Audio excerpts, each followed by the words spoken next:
Hi guys, આજે હું તમને ટેનિંગ રિમૂવ કેવી રીતે થાય એનો એક નુસ્ખો ઘરે કરી શકે તે બતાવું છું. પણ સૌપ્રથમ મેં લીંબુ લીધું છે. લીંબુ લીધા પછી કોઈ પણ શેમ્પૂ તમે લઈ શકો છો. આ રીતે એને આપણે મિક્સ કરી દેવાનું છે લીંબુ સાથે. ત્યાર પછી કોલગેટ લીધી છે.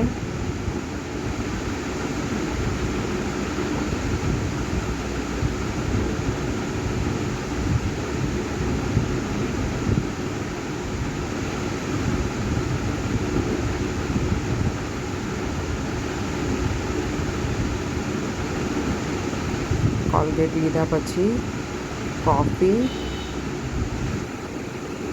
કોફીને પણ અંદર નાખવાની છે. થોડી અડધી ચમચી જેટલી કોફી ટેનિંગને દૂર કરે છે. અને અત્યારે ઉનાળામાં ચોમાસું આવી ગયું છે, પણ ઉનાળામાં ઘણાને ટેનિંગ થઈ ગયું હોય તો તમે અઠવાડિયામાં 2 વાર આ કરશો તો તમારું રિમૂવ થઈ જશે. ઈનો પણ નાખવાનો હોય છે.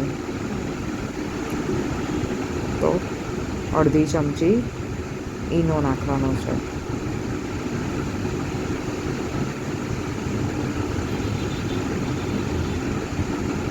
અને આ બધાને 1 મિનિટ જેટલું સરસ મિક્સ થવા દેવાનું છે. તમે જોશો કેવું ફીણ થઈ રહ્યું છે. ઈનો નાખ્યો છે એના લીધે આવું થશે.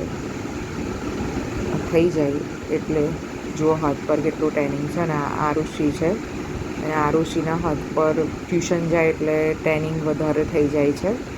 સાયકલ લઈને ટ્યુશન જતી હોય છે એટલે હું એના હાથ પર ટ્રાય કરું છું.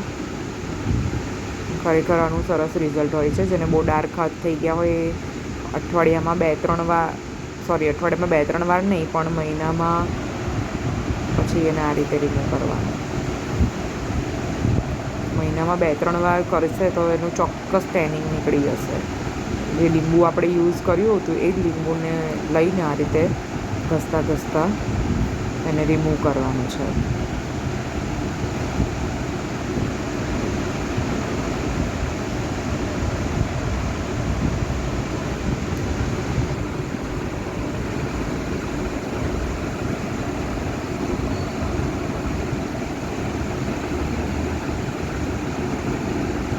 લીંબુની જે છાલ હતી ને એ જ એનાથી હું એને કરીને રિમૂવ કરું છું. અને તમારે જો વધારે પડતું સ્ટેનિંગ હોય તો તમે આ લીંબુની અંદર થોડુંક ખાંડ નાખીને પણ તમે એને કરી શકો છો. પણ આરુષિને એટલું નહોતું એટલે મેં ખાલી લીંબુ લીધું હતું એ લીંબુની છાલ જ લઈને ટ્રાય કર્યું છે. જોઈ શકો છો એની સાથે છે ને તમારા હાથ પર જે ગંદકી જે મેલ હોય ને એ પણ નીકળી જતો હોય છે. હું તમને આને કાઢીને બતાવીશ શું. ખરેખર બહુ સરસ હાથ થઈ ગયો છે ને.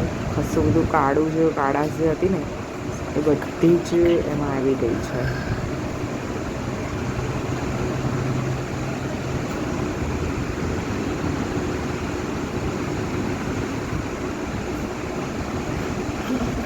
રિમૂવ થઈ ગયું છે.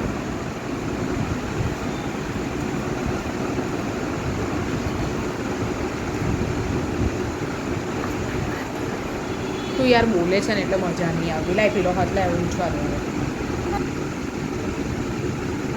બીજા હાથમાં પણ ટેનિંગ રિમૂવ થઈ ગયું છે. અને બીજી એકવાર કરીશ ને તો આરુષિના હાથ પરથી મોસ્ટ ઓફલી બધું ટેનિંગ નીકળી જશે. એટલે આ વીક કર્યું છે તો હું નેક્સ્ટ વીક કરીશ. જુઓ ફ્રેન્ડ્સ, તમે એના હાથ જોઈ શકો છો.